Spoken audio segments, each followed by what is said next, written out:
Hello, my name is Dr. Robert Smiles, and I am the Program Chair for the Master of Arts in Healthcare Administration program at UAGC. Additionally, my colleague, Dr. Sherry Liu, is a full professor in our program. Today, Dr. Liu and I will be presenting our research titled Enhancing Course Redesign to Strengthen Student Learning Experience and a Feeling of Belonging.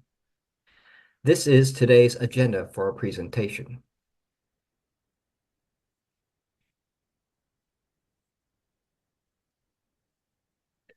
Adult learners take online courses or programs because of the convenience, cost-saving, flexible schedule, and work-life-school balance. In the past few decades, student enrollment in online education has increased dramatically. The online modality of providing education has become a crucial part of higher education. Along with this, the COVID-19 pandemic has significantly accelerated the adoption of online modalities by traditional universities around the world. Thus, online courses are in high demand. However, many studies have shown that the persistent rates of online courses are relatively low compared to traditional face-to-face classes. Learning is a social process. Interaction has long been considered a crucial component of the educational process. A lack of belonging is one key factor influencing attrition in online courses. As Mizani, 2022, believed, the feeling of isolation and anxiety affects the student's decision to drop out. Bowers and Kumar, 2015, advised that students with a low perceived sense of connectedness and social presence are likelier to drop out of online courses. Therefore, social presence is a crucial determinant in a learner's online learning process.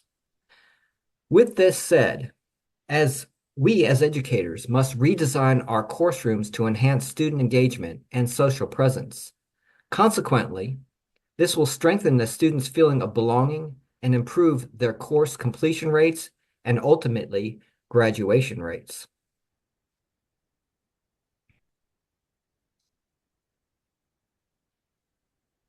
UAGC has offered the Master of Arts program in Healthcare Administration exclusively online since 2009.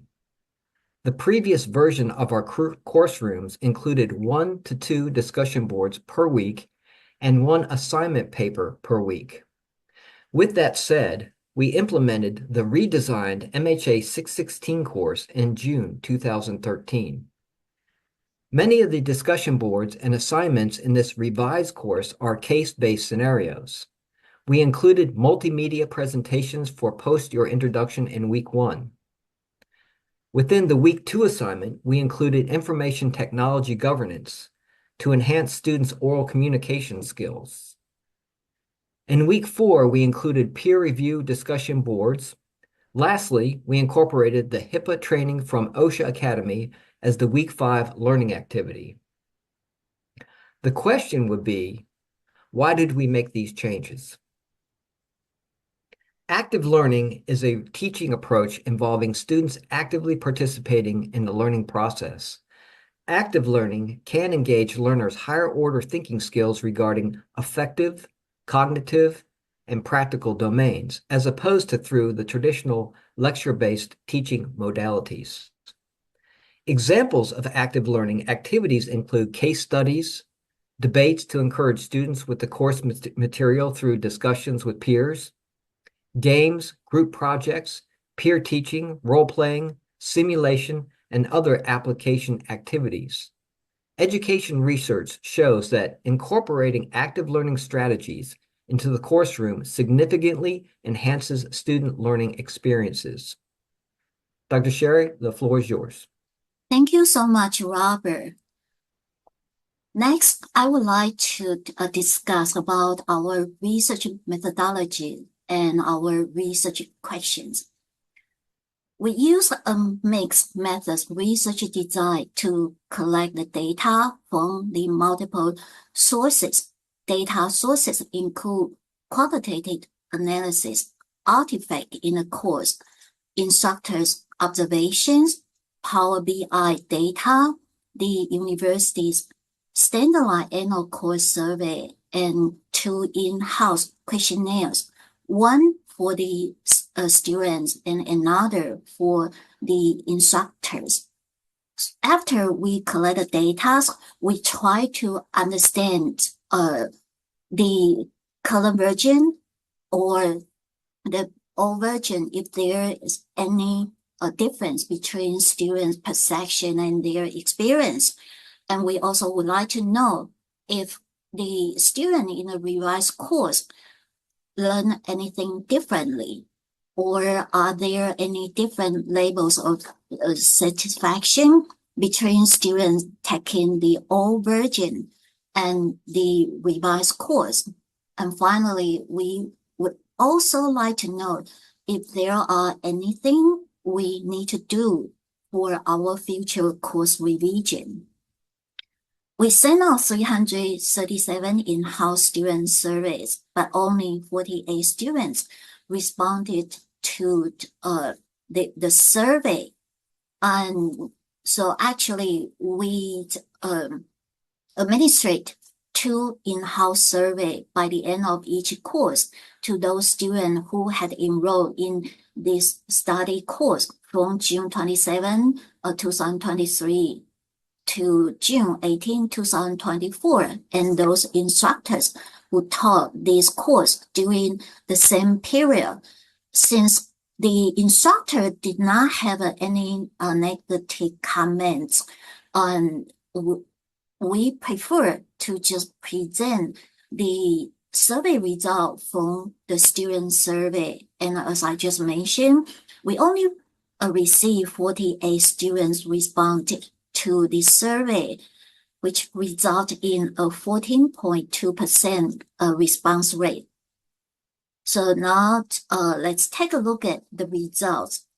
As you can see, the survey item, the course increased my knowledge of the healthcare industry, received the highest score. About 87.5% of surveyed students either agreed or strongly agree with this statement. The final paper prep survey item received the second highest score at 79.18%. Students appreciated the opportunity to work ahead for their final paper. On the other hand, nearly 69% of survey students felt that the hip-hop training helped them expand their knowledge of hip-hop.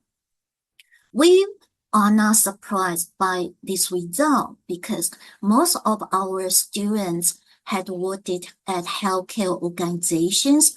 They have taken annual hip-hop training at their jobs. So some students felt it was repetitive.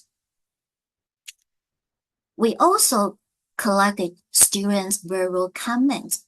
We would like to show you some typical comments from our students. For the case scenario-based discussion board, students commented, discussion boards were very engaging, which promotes learning. The discussion boards covered an array of topics and engaged in thoughtful assessment of information presented in the text and other sources.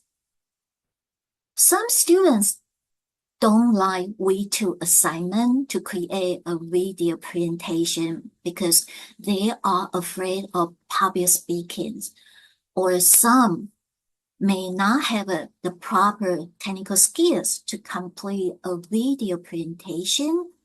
They rated video presentation as a least favored learning activity in this course. However, other students were out of their comfort zone, accepted the challenges, and appreciate this opportunity to practice a leadership role and complete this assignment. Final paper prep received the second highest score. one student voiced. The PLEC and the peer assessment provided key insights on what would be key points required for the final paper. In terms of peer review for the final paper PLEC, it depends on students' assigned peer. One student commented, "I did not like the peer of mine, nor did I find it helpful in any way." Other students commented, "It was nice to have multiple students provide feedback. My classmates had great feedback. I took the feedback to present a great final paper." The peer reviews were helpful in providing transparent feedback on areas of the paper requiring improvement. Having the review if my peers were helpful, it gave me time to review and make adjustment to my work. Even though HIPAA training received the lowest score, several students had positive comments. "I already do HIPAA training for work, but this is always helpful. I understood a good deal about HIPAA from previous employment, but I did learn a few things that I did not know previously. My knowledge in HIPAA is stronger. Increasing my knowledge in healthcare had a high score among all learning activities." Here are some students' comments. "I honestly found all of the week's assignments to be very enlightening. The text, discussions, and assignments provided opportunities to learn more about the healthcare industry in an engaging manner. I feel much more confident of my HCIS knowledge. I can apply what I learned in my career and add to the conversations had within my company and industry." Now let's take a look at key course metrics. As you can see, the revised course had a lower GPA and a higher fail rate when compared with the old version, even though they were not statistically significant. However, we were glad to see the revised course had a 4% lower drop rate and a 2% higher progressing rate.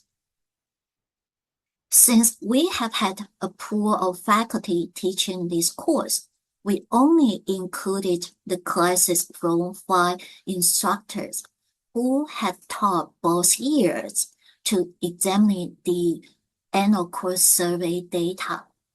We were a little bit surprised to see lower scores in the revised course. As you can see, students in the revised course get lower scores for all survey items related to their instructors. However, the quality of education meeting my expectation and clear instructions for completing assignments were 2 survey items that had higher scores in the revised course. There are 4 limitations identified in our studies. First, this research focuses on one course in the master's program in healthcare administration. Therefore, the findings from this research are not generalizable to any graduate courses at other programs of UHCC or other universities. The second limitation was a low response rate at 14.2% from the in-house student survey. A low response rate poses a non-response bias, which could skew the overall result. In order to have a fair comparison in the annual course survey results, we only included those courses taught by the same 5 instructors in both years. Indeed, we have more than 10 qualified instructors to teach this course in both years. The last limitation is related to confounding factors such as a student job status, perceptions, or background, which may interfere with students' learning and objective evaluation of the course. For example, according to the findings from some unpublished studies conducted by UACC College, when students did not earn a good grade, they tended to rate lower score in the end of course survey. As we just reviewed, the revised course had a lower GPA and a higher fail rate. It is possible students in the revised course marked lower scores for their instructors who had taught this course for many years. Accordingly, they may also rate other survey items lower. So, additionally, in the revised course, we had some students from the School of Business, where we did not have those students from the School of Business in the old version. Therefore, another research study with the same research design shall be conducted in the nearest future to validate the finding from this study. The in-house survey revealed that 87.5% of students agreed or strongly agreed with this course increased my knowledge in healthcare. This revised course shows a lower GPA and of course survey result, a higher fail rate, a better progressing rate, and a lower drop rate. Since instructors are crucial to students' online learning experience and satisfaction, we need to focus on developing instructors' effective pedagogical strategies to create caring and engaging online learning environments. We also need to continue to provide coaching programs to instructors who underperform according to the university's standards.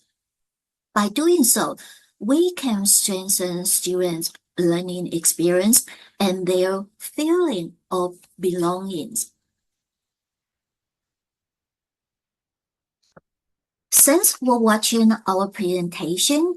If you have any question regarding our presentation, please feel free to email me at huangji.lu@uacc.edu or robert.smiles@uacc.edu. We are more than happy to share some other results that we did not present for today. And if you don't have any additional question, I just want to say thank you. Have a wonderful day. Bye-bye. Bye-bye.